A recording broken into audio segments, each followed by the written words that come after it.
There comes a moment in every public scandal where the focus shifts. At first, the spotlight burns directly on the accused. Then, slowly but inevitably, the light spreads outward, onto the family, the legacy, the children, the so-called empire left standing in the wreckage. And that is exactly where we are now. This is no longer just about Sean Combs. This is about what happens to the bloodline when the crown falls, when the money tightens, when the silence gets loud, and when the public decides they are finished pretending. Christian Combs is living proof of that collapse. It seems that no matter what Christian Combs does these days, backlash follows him like a shadow he cannot outrun. Every post, every appearance, every attempt at normalcy. The public does not receive it with curiosity or neutrality. They receive it with mockery, suspicion, and outright disdain. And to be clear, this isn't just cruelty for sport. This is what happens when association becomes contamination, when legacy becomes liability. Over the course of his father's criminal downfall, everything connected to the Combs name has been altered permanently. The money, the power, the access, the mystique, and most importantly, the perception. For decades, the Combs name represented dominance, success, fearlessness, and untouchable wealth. Today, it represents courtrooms, allegations, documentaries, restrictions, and embarrassment. That shift has not spared the children. In fact, it has consumed them. Christian Combs cannot exist publicly without being judged through the lens of his father's actions. That is the brutal reality. He is no longer viewed as an individual artist, son, or young man navigating adulthood. He is viewed as an extension of a disgraced empire, and worse, someone who openly stood beside it while it burned. And that is where the damage deepens. When Christian Combs appears online now, people are not seeing confidence. They are not seeing success. They are not seeing independence. What they see is something far more uncomfortable. Dependency dressed up as luxury. Optics pretending to be wealth. Holidays that feel approved rather than earned.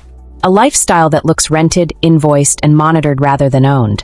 When those vacation images surfaced, Christian posing with his girlfriend Raven Tracy, the reaction was immediate and ruthless. The public didn't admire the scenery. They didn't compliment the couple. They didn't praise the romance. Instead, the comments flooded in with one brutal narrative. Who paid for this? And that question didn't come out of nowhere. By now, it is widely understood that the Combs children do not freely access their father's finances. TriStar's involvement has changed everything. Invoices must be submitted. Approvals must be granted. Some requests pass. Many do not. What once looked like generational wealth now looks like supervised allowance. And the public sees it. They feel it. They mock it. So when Christian posts a luxury holiday, it doesn't read as success. It reads as permission. That is why the comments sting so hard. Arrest him too. Corny. Broke with money aesthetics. These aren't random insults. They are expressions of how far his image has fallen. The public has stripped him of credibility, masculinity, and autonomy all at once. To older audiences especially, those who lived through Real rises and Real falls, there is something deeply embarrassing about a man pretending to be powerful while clearly being constrained. And then there's the immaturity. There is something about Christian Combs' public behavior that feels frozen in time. A sense that he is still performing youth when the moment demands maturity. The poses, the facial expressions, the constant open mouth, the forced bravado. It doesn't land as confidence, it lands as overcompensation. Like a child trying on his father's suit after the father has already been exposed. This is why comparisons, memes, and ridicule stick so easily.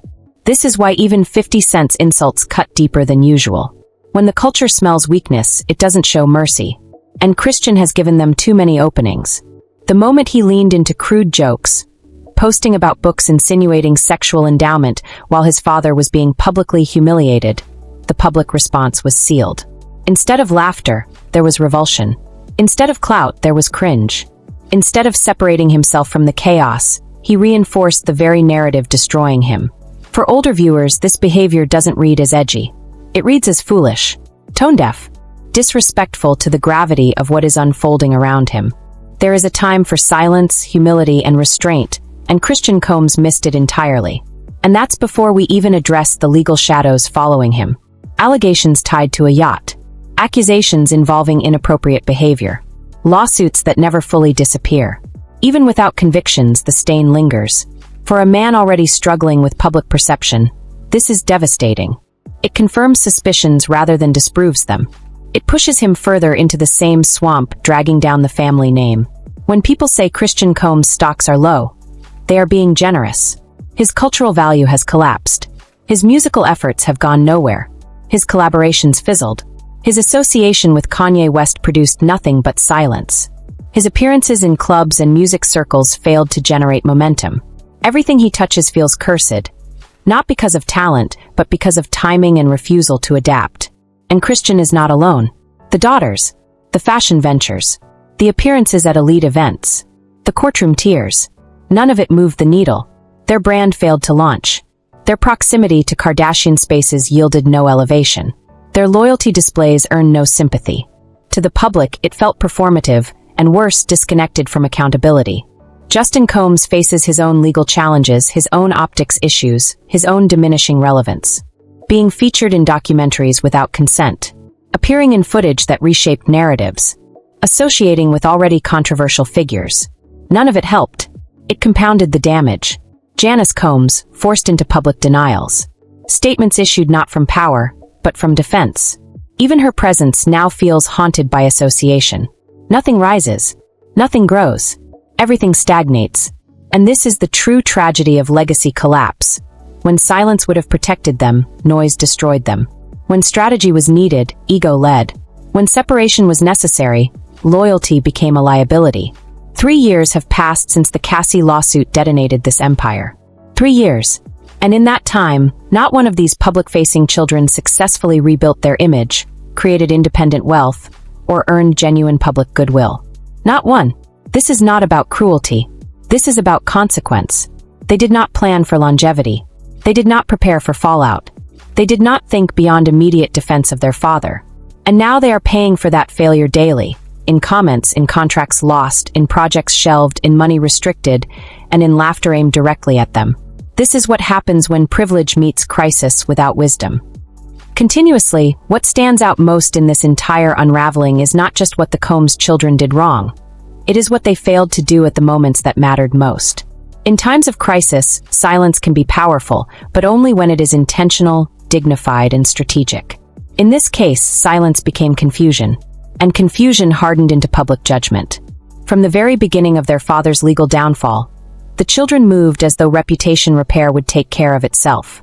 They behaved as though proximity to wealth, legacy, and former power would shield them. But history tells us otherwise. When an empire collapses publicly, those closest to it must decide quickly whether they are individuals or extensions. The Combs children chose extension, and the consequences have been relentless. Every public appearance became a referendum. Every photo an invitation for ridicule. Every silence interpreted as indifference. And every attempt at normalcy read as denial. To older audiences, especially those who have lived through public scandals, corporate collapses, and family name disasters, this pattern is painfully familiar. It is what happens when pride replaces planning. There was never a unified strategy. No carefully measured statements. No visible distancing from the allegations themselves. No acknowledgement of harm done to alleged victims while still maintaining family loyalty. Instead, there was confusion, crying in courtrooms, posting on social media, club appearances, luxury vacations, documentaries, and poorly timed humor. All of it felt disconnected from reality. The public does not require children to condemn their father, but it does expect adults to understand optics. The failure to do so aged poorly and quickly. Christian Combs, in particular, became the most visible symbol of that failure. Rather than stepping back, he leaned forward, posting, posing, performing. In a moment that required humility, he chose exhibition. In a season that demanded maturity, he doubled down on youth-coded behavior.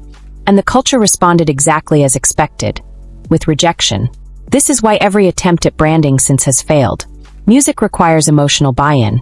Fashion requires aspiration. Media requires trust. Christian Combs has none of these currencies right now. The audience cannot separate the art from the association. And because he never attempted to reframe himself thoughtfully, the narrative solidified without him. The Zeus documentary fiasco is a prime example. At a time when public appetite was exhausted, when viewers were already saturated with scandal, fatigue, and distrust, releasing content perceived as self-serving or tone-deaf was a catastrophic miscalculation. The reaction was immediate and brutal. Cheesy. Embarrassing. Desperate. The word cash grab hung in the air. Older viewers, in particular, saw through it instantly. There is a lifetime of experience that teaches when something is being pushed too soon, too hard, and without sincerity. That documentary did not feel like storytelling. It felt like denial packaged as entertainment.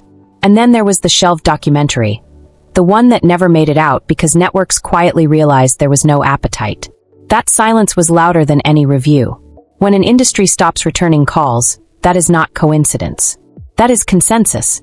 Meanwhile, TriStar's tightening grip revealed the truth behind the curtain. For decades, the illusion of unlimited access defined the Combs empire. Private jets, mansions, clubs, influence. But now, with finances monitored, approvals required, and spending scrutinized, the children's lifestyles began to look fragile. Not diminished, fragile. And fragility is something the public senses immediately. Every luxury post now invites suspicion. Every expense invites questions. Every trip invites mockery. That is what happens when wealth loses its mystery. When money no longer appears effortless, it stops commanding respect. And yet, no corrective action followed. There were no visible philanthropic efforts. No public alignment with causes related to accountability, healing, or victim support. No attempts to redirect attention toward service, humility, or long-term rebuilding. These were missed opportunities of historic proportion. Imagine if, early on, the children had quietly stepped away from nightlife and self-promotion. Imagine if they had focused on charitable initiatives, education, mental health advocacy, or even behind-the-scenes work. Imagine if they had demonstrated growth rather than defiance. The narrative today would look very different. But instead, they chose proximity to spectacle. Even the daughters' attempts at fashion and social climbing stalled. In an industry driven by perception, their association became an anchor. Doors closed quietly. Invitations slowed. Brands distanced themselves. There is nothing louder than absence in those circles. Justin Combs' situation compounded the damage. Legal matters, media portrayals, and appearances in unflattering contexts eroded whatever independence he once had. When viewers saw him featured in documentaries tied to the scandal, it didn't feel like exposure. It felt like loss of control. And control, once lost, is nearly impossible to reclaim without discipline. Janice Combs' public defense of her son may have come from maternal instinct, but it further tethered the family to denial rather than reckoning. Statements denying physical abuse did not restore credibility. They reignited scrutiny. To older audiences, this felt less like truth-telling and more like damage control under pressure. The overarching failure here is not moral, it is strategic. None of these individuals appeared to ask the most important question. What does the future look like if we continue this way? Longevity requires sacrifice. It requires pulling back when ego wants to push forward. It requires accepting temporary invisibility to preserve long-term viability. Instead, they chased relevance in a moment that demanded restraint. 3 years later, the results speak for themselves. No breakout success. No independent empire. No respected reinvention. Only stalled projects, damaged perception, and a name that now carries weight in the wrong direction. This is the cost of ignoring history. Older generations understand this instinctively. We have seen powerful families rise and fall. We have watched heirs squander opportunities through impatience and arrogance. We know that legacy is not inherited, it is maintained, and maintenance requires wisdom. The Combs children were given time. They were given resources. They were given public attention. What they lacked was guidance, or perhaps the willingness to accept it. And now, the window for easy recovery has closed. Continuously, the most devastating truth begins to surface, and it is one that older generations understand far better than younger ones ever could. Money without control is not power, and fame without respect is not influence. What we are witnessing with the Combs children is not just a decline in popularity, it is a collapse in authority over their own lives. At one point, the Combs name opened every door. Today, it requires permission just to knock. The involvement of financial overseers changed the entire dynamic of this family. What once appeared as generational wealth now operates under supervision, approval, and restriction. Requests are reviewed. Invoices are questioned. Access is conditional. And the children, whether they admit it publicly or not, are no longer autonomous adults in the financial sense. They are dependents inside a system they do not control. This reality has consequences far beyond bank statements. For men and women who grew up believing they were heirs to an empire, this loss of agency is psychologically damaging. It strips confidence. It breeds resentment. And it creates desperation, the kind that leaks into public behavior, social media, and decision-making. When someone cannot freely spend, freely invest, or freely take risks, they begin performing wealth instead of building it. And performance is exactly what the public has rejected. Every post now feels staged. Every luxury moment feels borrowed. Every display of excess invites scrutiny instead of admiration. The audience no longer sees success, they see approval slips. They see monitored privilege. They see adults who look powerful but operate like children with curfews. For older viewers, this is deeply uncomfortable to watch. There is something undignified about a grown man pretending to be untouchable while the world knows he must ask permission to move. That knowledge erodes masculinity, authority, and credibility all at once. Christian Combs embodies this contradiction perfectly. He wants to project independence, but every move suggests constraint. He wants to be seen as an artist, yet nothing he releases gains traction.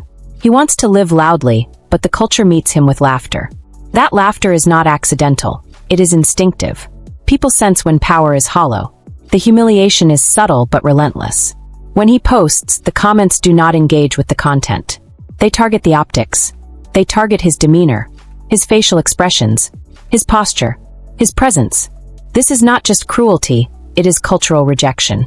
The audience has decided he is not aspirational. And once that verdict is reached, reversing it requires extreme discipline. The cruel irony is that Christian Combs is not talentless. He is not unintelligent. He is not incapable. But none of that matters when timing is wrong and perception is poisoned. In the court of public opinion, optics outweigh potential. And while Christian absorbs the brunt of ridicule, the entire family suffers the consequences. The daughter's ventures stalled because brands do not invest in instability. Justin's reputation continues to erode because unresolved issues linger. Janice's public defenses keep reopening wounds. Even Quincy's silence, while smarter, does not elevate the rest. Silence protects individuals, not collectives. What makes this particularly tragic is that the children were not the accused. They were not the architects of the scandal. Yet they bear the weight because they refused to reposition themselves early. They chose emotional loyalty over strategic survival. Older generations understand this conflict intimately. Family loyalty is sacred, but it does not require self-destruction. There is a way to stand by blood while safeguarding one's future. That path was available. It simply was not taken. Now, years later, the consequences have compounded. Projects fail before they launch. Partnerships dissolve quietly. Industry respect evaporates. Invitations disappear. The Combs children are not being openly blacklisted. They are being slowly forgotten. And in entertainment, irrelevance is more dangerous than controversy. Even the father's situation underscores the damage. Despite not being convicted on the most severe charges, despite the possibility of release within a few years, the ripple effect has already done irreversible harm. The empire's myth died the moment the world realized it could. And myths, once broken, do not regenerate easily. This is why their attempts at visibility now feel desperate rather than confident. Why jokes fall flat. Why bravado reads as insecurity. Why the public responds with sarcasm instead of support. They are operating in a reality where money exists but power does not, where fame exists but respect does not, and where visibility exists but credibility does not. That combination is lethal to long-term success. What is most painful to witness is the absence of course correction. Even now, there is no sign of recalibration, no rebranding, no humility tour, no strategic withdrawal. They continue as though the old rules still apply. But the rules have changed. This generation of viewers, especially those over 65, recognize this pattern. We have seen families lose everything not because of one scandal, but because of refusal to adapt afterward. Pride delays healing. Ego accelerates downfall. And the longer this continues, the harder recovery becomes. Because eventually, the audience stops reacting altogether. And silence at that stage is not peace, it is finality. Continuously, what remains is not outrage, not scandal, and not even shock. What remains is consequence, the slow, unglamorous reckoning that settles in after the headlines fade and the cameras move on. This is the stage no one prepares for. The stage where legacy is decided not by what was built, but by what survived. For the Combs children, this moment is no longer about defending their father, responding to the public, or chasing relevance. That season has passed. This is now about whether anything of lasting value can be salvaged from a name that once dominated culture and now struggles to command respect. Older generations understand this reality instinctively. We have watched powerful families rise, fall, and sometimes disappear entirely from public memory. Not because they lacked resources, but because they failed to adapt when the ground shifted beneath them. Longevity, as history teaches us, is not about how high you climb. It is about how you respond when you fall. And the fall here has been steep. The Combs children were raised inside privilege, influence, and access most people will never experience. But privilege, when untested, creates a dangerous illusion that protection is permanent, that mistakes will be absorbed, that reputation can always be repaired later. This illusion is what cost them the most. When the scandal first erupted, there was still time. Time to step back. Time to restructure. Time to separate identity from inheritance. Time to acknowledge harm without destroying family bonds.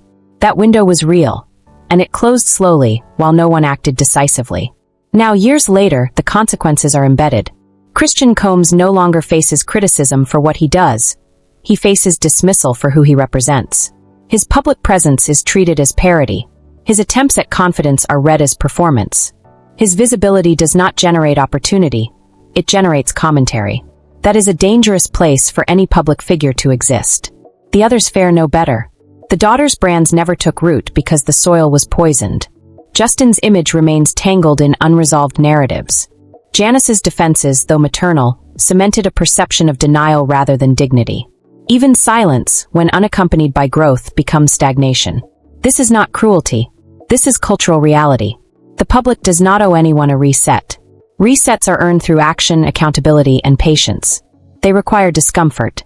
They require absence. They require rebuilding from the inside out. What makes this tragedy more pronounced is that none of the Combs children are without options. They still have resources. They still have education. They still have networks. But they are running out of something far more valuable: time. Time in the public eye is unforgiving. The longer a negative narrative persists, the harder it becomes to reverse. Audiences move on. Industries adapt. New figures rise. And those who failed to evolve are left behind, not with hostility, but with indifference. Indifference is the final stage. For older audiences, this is the most sobering part. We know that public shame fades, but public trust does not automatically return. Once people stop believing in your sincerity, every move feels calculated. Every apology feels strategic. Every success feels unearned.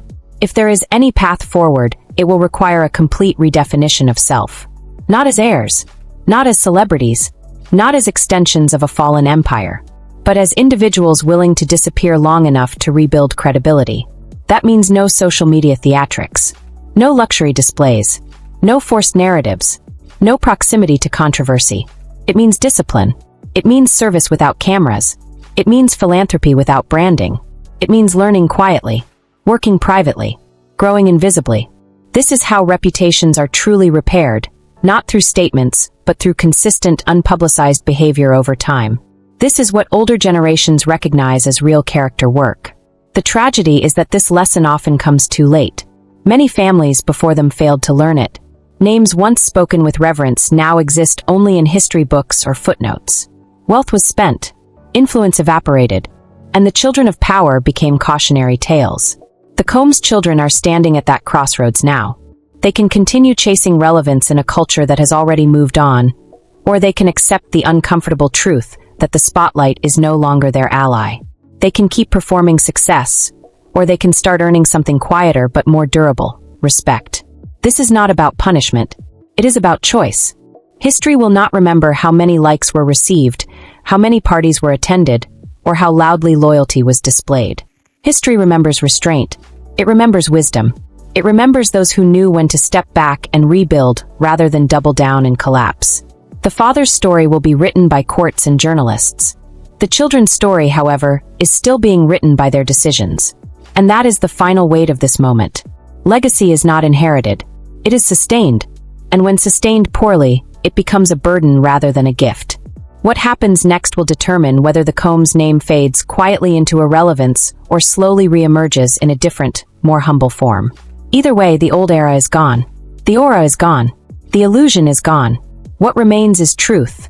And truth demands accountability, patience, and change. For those watching from a distance, especially those who have lived long enough to see cycles repeat, this story is not shocking. It is familiar. Power without wisdom always collapses. And children who mistake inheritance for immunity always pay the price. This is not the end of the story, but it is the end of pretending that things can return to what they were.